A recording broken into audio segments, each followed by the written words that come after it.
on West Africa Democracy Radio 94.9 94.9 FM Dakar.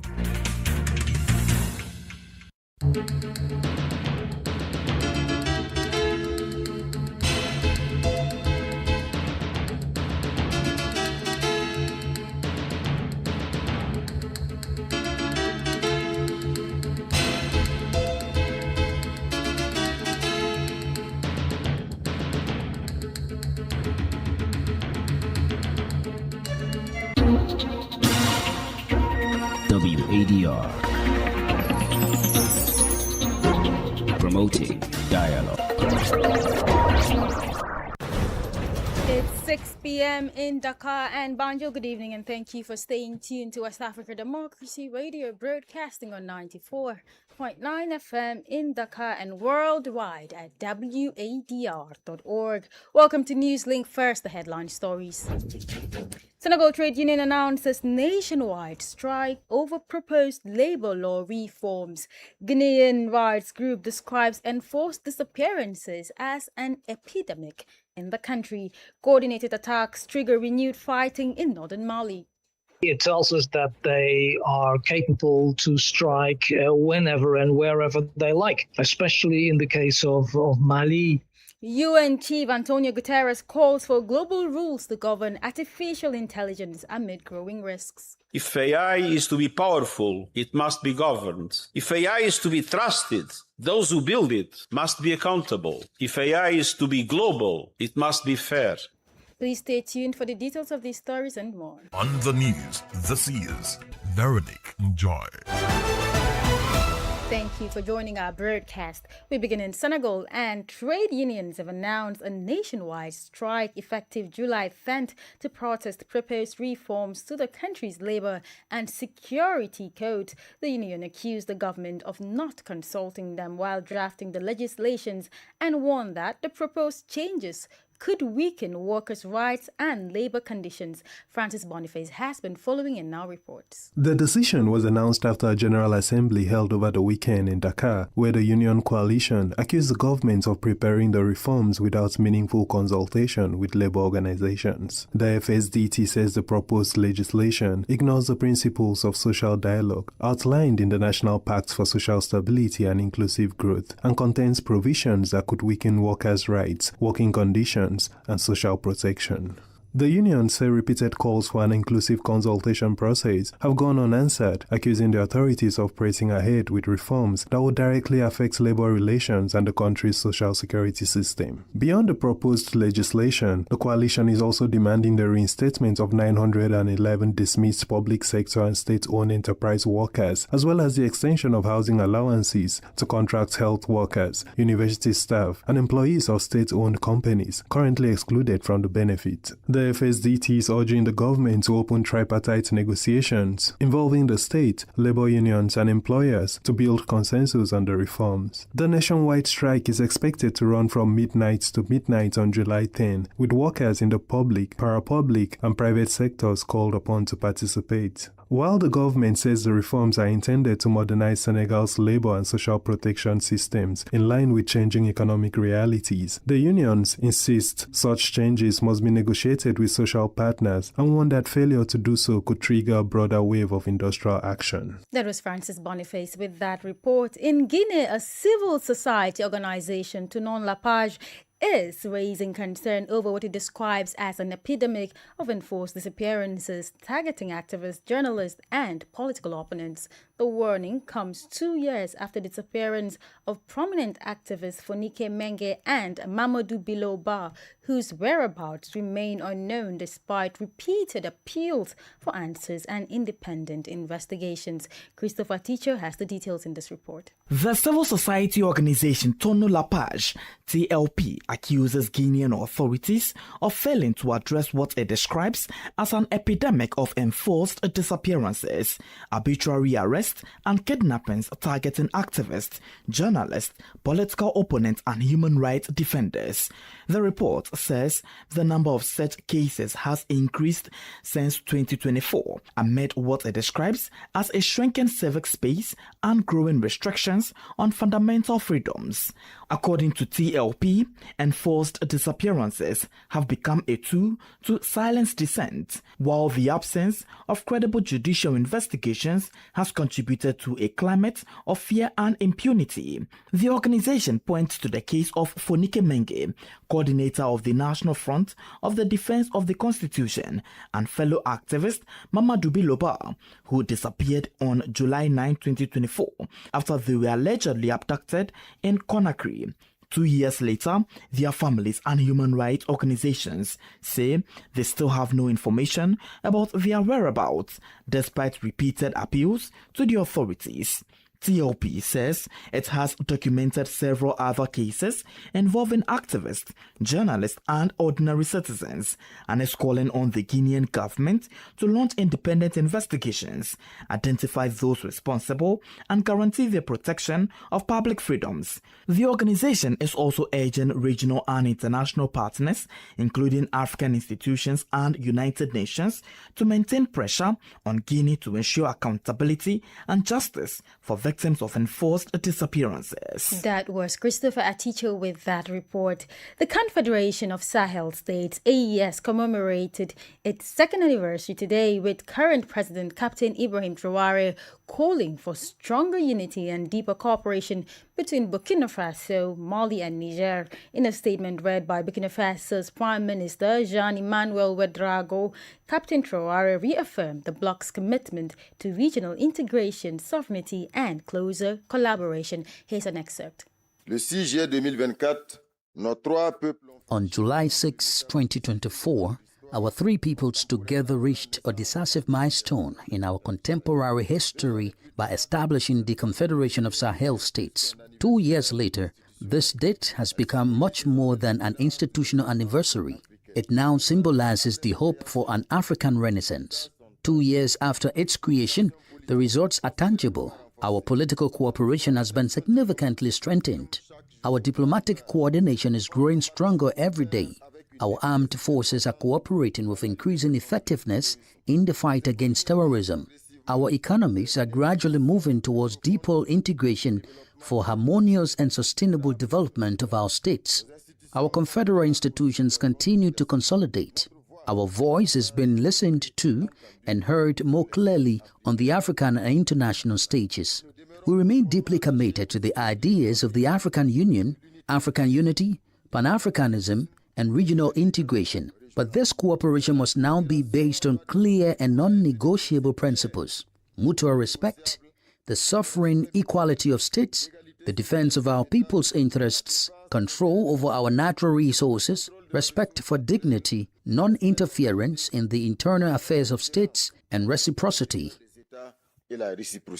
That was Burkina Faso's Prime Minister Jean-Emmanuel Ouedraogo speaking there. In Nigeria, a major controversy is unfolding regarding the non-existence of a government agency that received more than 1.3 billion naira in the 2026 federal budget.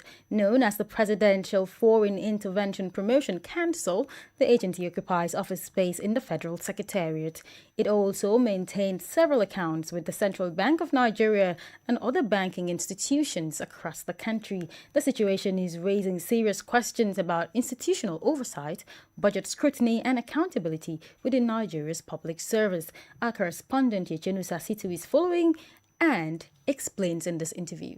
So the presidency has insisted that that council is not a legally established government agency. And then it has described it as a fictitious organization that created documents through forgery. But this entity appeared in the 2026 national budget. Nigerians, everyone is asking, how did this alleged fake agency exist and could even secure an office space, could even interact with several government agencies, could even obtain a budget code, and could even make its way into the national budget. Given the name of this agency, the Presidential Foreign Intervention Promotion Council, under which ministry of the government this agency quote-unquote operates? So this is one of the key issues in the scandal. Now, according to the documents that have been cited in the controversy, was listed under the presidency alongside the Presidential Economic Advisory Council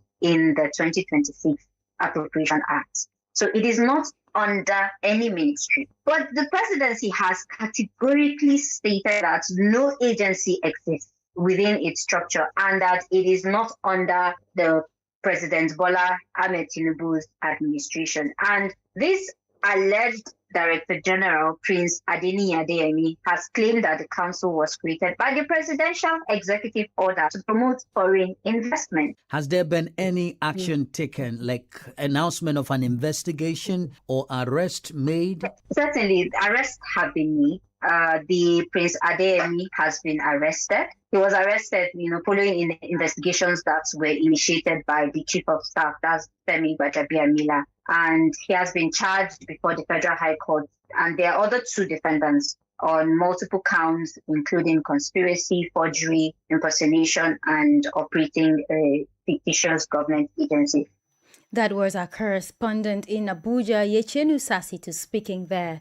The 2025 GIABA annual report presents a mixed picture of West Africa's fight against financial crime. While several ECOWAS member states have strengthened their legal and institutional frameworks to combat money laundering and terrorist financing, the report notes that implementation gaps, weak enforcement, and limited resources continue to undermine progress. Imo Edit was at the presentation in our reports. The 2025 GIABA annual report presents a mixed picture of West Africa's fight against financial crime.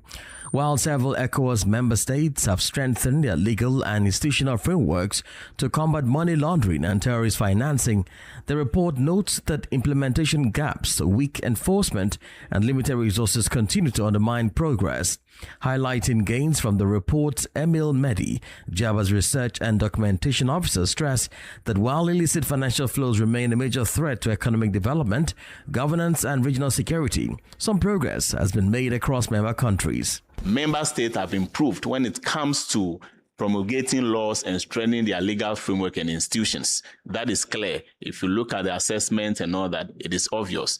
For a follow-up report, we've established that what is left is about strengthening the effectiveness of the legal framework and the institutions. How are the laws and the institutions helping you to be able to fight financial crime? The report also points to evolving threats, including the misuse of digital financial platforms, virtual assets, and increasingly sophisticated cross-border criminal networks. Dr. Jeffrey Isima is the Director of Evaluation and Compliance at GIABA. It's difficult, but we can tell you that we have systems in place for the first time. To start with, we have systems in place. We've been enabled countries to be able to establish what you call the institutions, including the national financial intelligence units of your countries. So we have enabled countries to be able to enact laws, which we have also been reviewing. We've been supporting. Togo is part of the UMOR, and we've been supporting the UMOR to review the law, the UMOR common law. GIABA says the findings of the report should serve as a roadmap for ECOWAS member states as they work towards more effective anti-money laundering and counter-terrorism financing systems. That was Imo Edit with that report. We head to Mali, where the National Army, backed by Russia's Africa Corps, has reportedly repelled attacks by armed groups operating in the northern part of the country, with the towns of Anefis at the center of the shutdown. Both sides claims to have gained the upper hand. The Malian army says it has repelled coordinated attacks and inflicted heavy loss on the attackers. But the Azawad Liberation Front insists it has recaptured Anefis, a strategic town about 100 kilometers south of Kidal. Augustine Coley has more in this report. The Malian military says it has repelled a series of coordinated attacks launched by the Azawad Liberation Front and the Al-Qaeda-linked group for the support of Islam and Muslims known as Janim. According to the army, the armed group simultaneously targeted military positions in Aguelok, Anifes, Gao and Sevari, as well as the Kinyaroba prison near the capital Bamako. The military says the attacks were successfully repelled with support from its Russian ally, Africa Corps.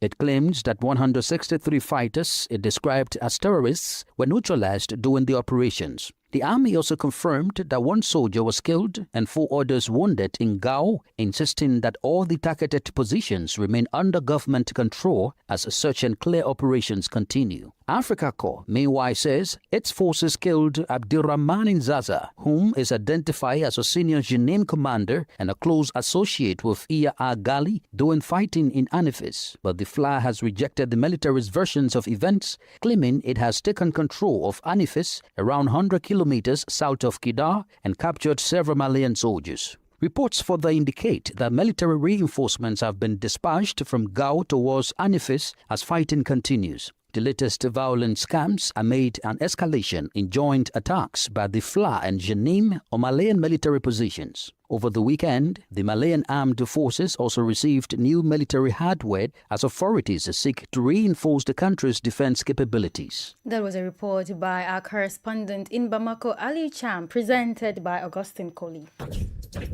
You're listening to Newslink on West Africa Democracy Radio, broadcasting on 94.9 FM and around the world at WDR.org. Here's a reminder of our top stories.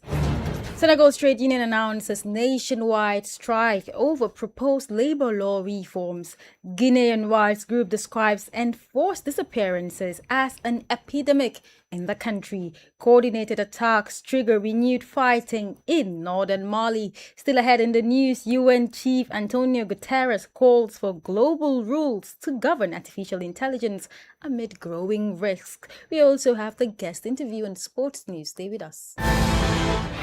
Connecting Ghana to West Africa. This is Nadidi Tete in Accra, and you're listening to WDR 94.9 FM, Dakar.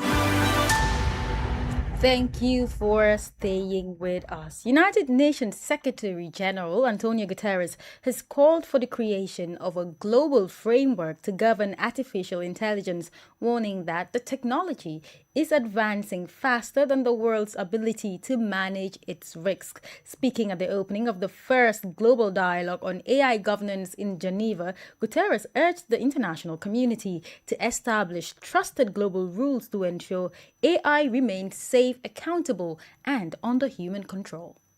If AI is to be powerful, it must be governed. If AI is to be trusted, those who build it must be accountable. If AI is to be global, it must be fair. And if AI is to serve the future, it must not consume the future.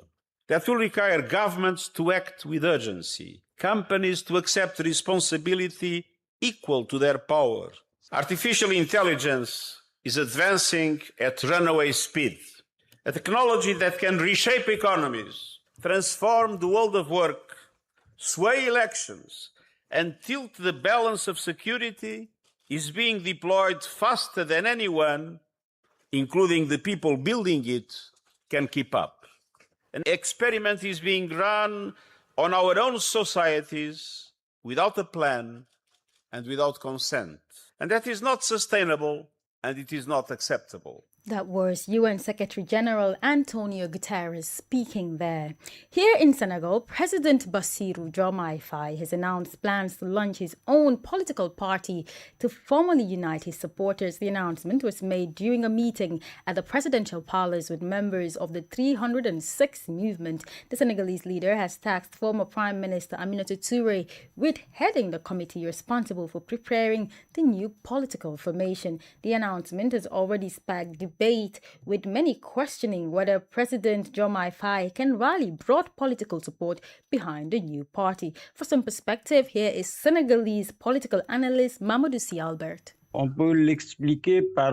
This can be explained by a simple observation. The Jomai coalition has now been launched, but it has already revealed its limitations. It is a coalition with little electoral experience, bringing together parties that have very limited political representation.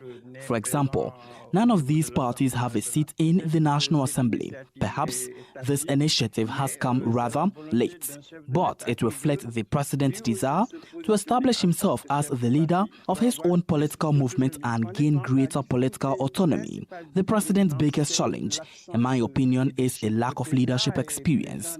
Although he is now the head of state and spent 15 years in PASTEV, he never led the party and never personally managed any electoral campaign, whether local or national. Even during the presidential election, it was not he who led the campaign. It was his political team. As a result, he lacks experience in directing electoral campaigns and leading a political party. We can already see this in the Jama coalition, which he has headed since June, and even before then. Apart from appearing at its launch, the president has remained largely absent. He is not the driving force behind the coalition. Instead, figures like Aminata Toure and Dr. Abdurrahmani Juf and other intermediaries have taken on that role. So, I believe the president's leadership, or rather, a lack of it, could become the Achilles heels of his own political projects. That was Mamoudou Albert, a Senegalese political analyst speaking there. Politics, Analyses on major news. social matters, and all. This is A Guest. For our guest interview this evening, recent coordinated attacks in Mali and Niger have renewed concerns over the deteriorating security situation across the Sahel. To discuss the significance of the latest developments, the evolving security landscape, and what it could mean for the wider Sahel and West Africa, I spoke with Bram Postumus, an independent correspondent covering West Africa. It tells us that they are capable to strike whenever and wherever they like, especially in the case of Mali, where they have expanded their operational zone to include pretty much the entire country. And in the case of Niger, where they have to face off a slightly more professional army, the Nigerian army has a bit of a better reputation. But again, the strikes no longer are concentrated only in the Tillabéri region, where they used to have their stronghold, but they seem to be spreading there as well. Mali is arguably in a far worse state than Niger in that respect. We've seen that there have been intensified operations, especially with Russia being involved,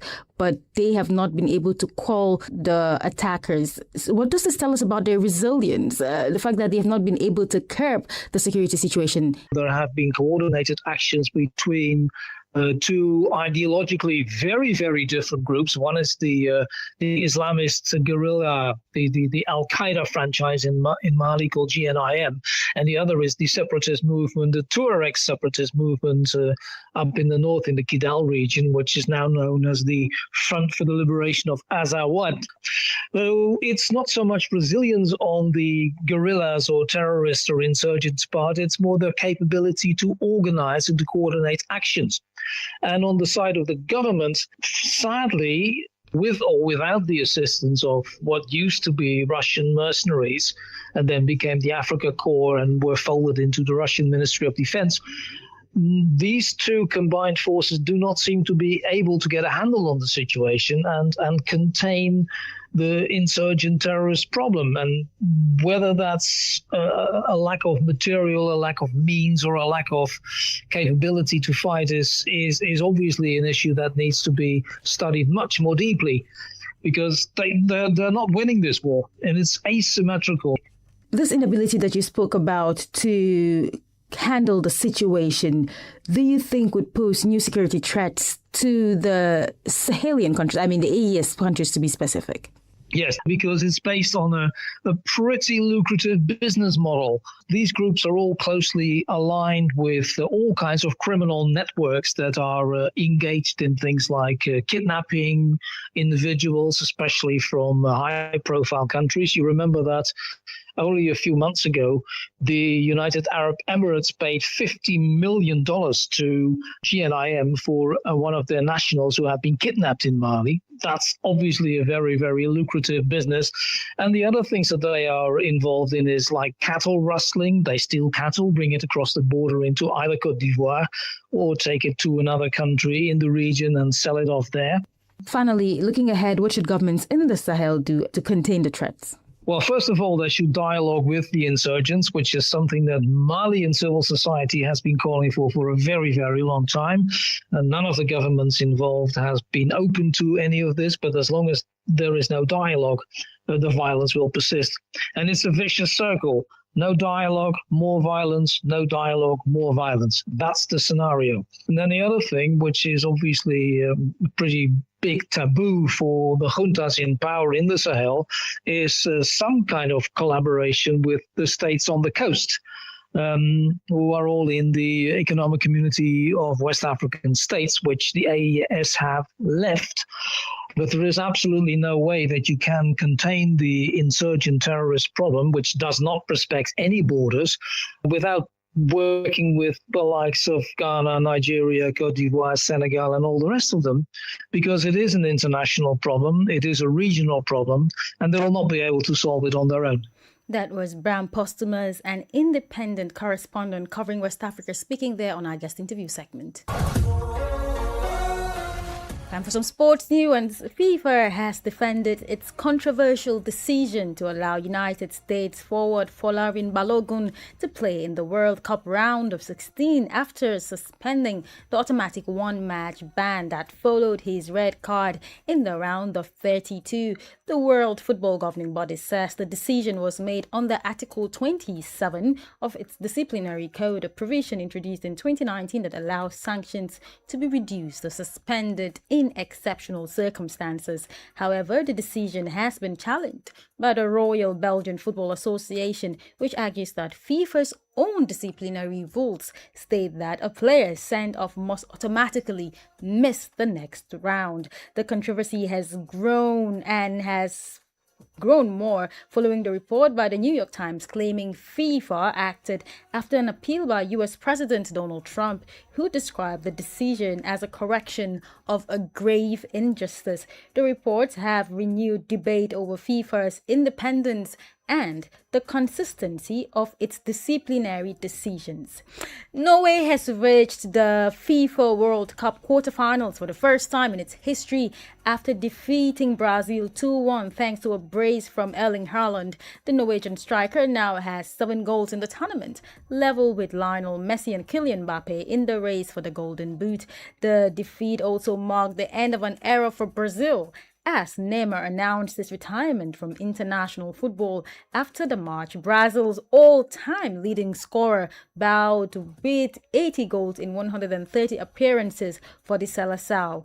Elsewhere, England booked their place in the quarterfinals with a 3-2 victory over co-host Mexico. Jude Bellingham scored twice, while Harry Kane added the third, despite England finishing the match with 10 men. Today's round of 16 continues as Spain faces Portugal before the United States take on Belgium for the final spot.